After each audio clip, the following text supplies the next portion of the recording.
How do you sort out the so-called jargon from real-world practices that work? Do the members of your organization find some business or technology advice utterly confusing? Welcome to Real Talk with Sam Holcman. In this program, we set the record straight, and in terms that business people and technology people can understand. Now, here is your host, Sam Holcman. Welcome to this edition of Real Talk. I'm Sam Holcman. The topic today may be new to some of you, or some of you have heard this phrase before, and that phrase is first mover advantage. And I want to bring this to our audience when it comes to the concepts of artificial intelligence and how that all meshes together with the technologies out there that we've been talking about. And in summary, from the research I've done and the work we've been privileged to do with our clients, there's not a clear yes or no, and I'll explain what first mover advantage is in just a moment. It really depends on the circumstances, the industry, and a little 2x2 that I want to bring to your attention, 2x2 matrix that'll allow you to take a look specifically at artificial intelligence and see where you and your industry and your activities are to best sort of like position where you should be in this. And there's a lot of studies that have been done on this particular thing. And if you look at people that have been convinced that the first one out of the gate, so to speak, is best, you can look at some cautionary lessons that have occurred with .coms and all these other things, and cyber situations and cyber currency and all these other things. Some things work and some things don't. There is no absolute situation, coming out of the gate that's there. I don't know if any of you remember David Letterman, his television show. He always came up against, some of the other TV shows that was there. And he always said, "Hey, I'm number 2." And he was proud of that. And it was kind of funny because what he was saying is there's nothing wrong with being number 2 that's there. And if some of you have looked at things like McDonald's, the hamburger chain, and Burger King, there's a lot of theories that Burger King waits for McDonald's to open up a certain location and has spent the monies figuring out what the best demographics and location are, and then they locate down the street. Now, a lot of this is confidential, so a lot of this is based on information that we've gleaned. But you know what the concept is. Is it always right to be number 1? Well, possibly not.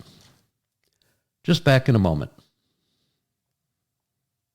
Do you feel lost when you leave an enterprise or business architecture certification class?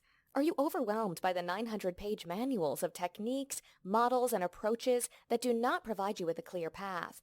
Do you find that your class was actually designed to help you pass an exam rather than actually developing architecture?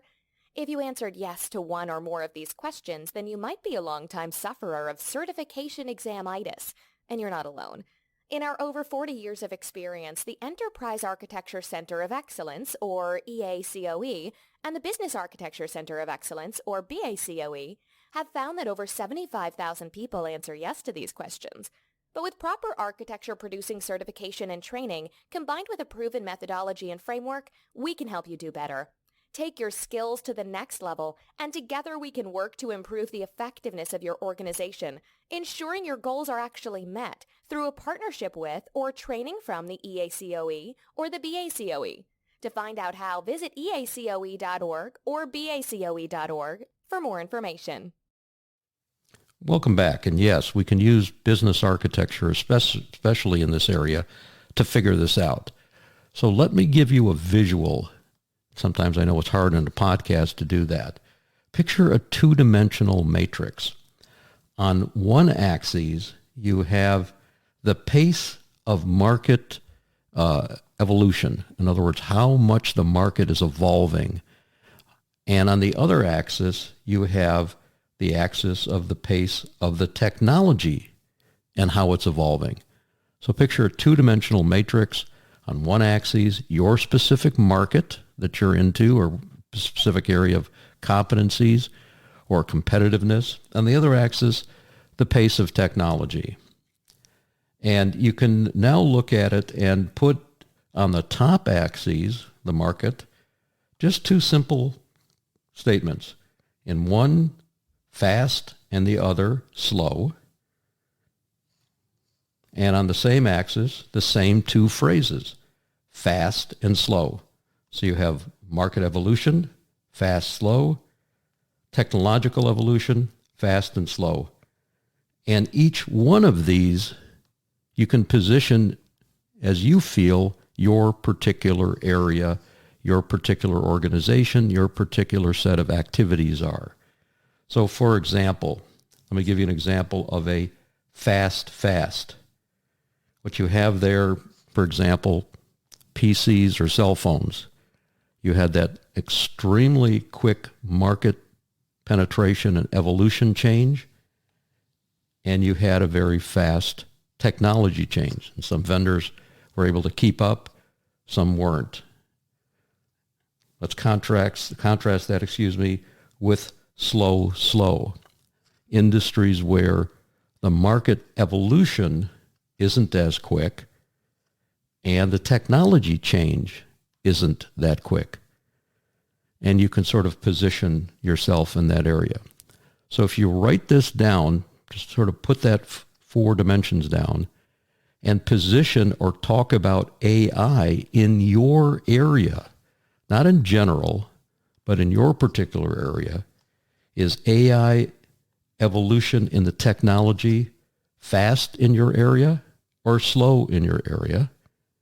And then you can also say, is AI evolution fast from a market perspective? In other words, is it making a difference quickly in your market if your products are, quote, AI enabled, not AI cosmetic, but AI enabled? Or is it slow? So if you penetrate and look at AI through the eyes of this four grid area, you can position on whether or not your organization is best to be a first mover, in other words, fast, or fast from a technology absorption, or you can work in one of the other grids. And that'll determine your market strategy and the speed in which you need to look at this particular area. Thanks for listening. If you'd like more information, please contact me. Until next time, stay healthy, stay well. Thank you for tuning into Real Talk. Be sure to join your host, Sam Holcman, again for another edition of our program. We'll have more real topics of discussion then.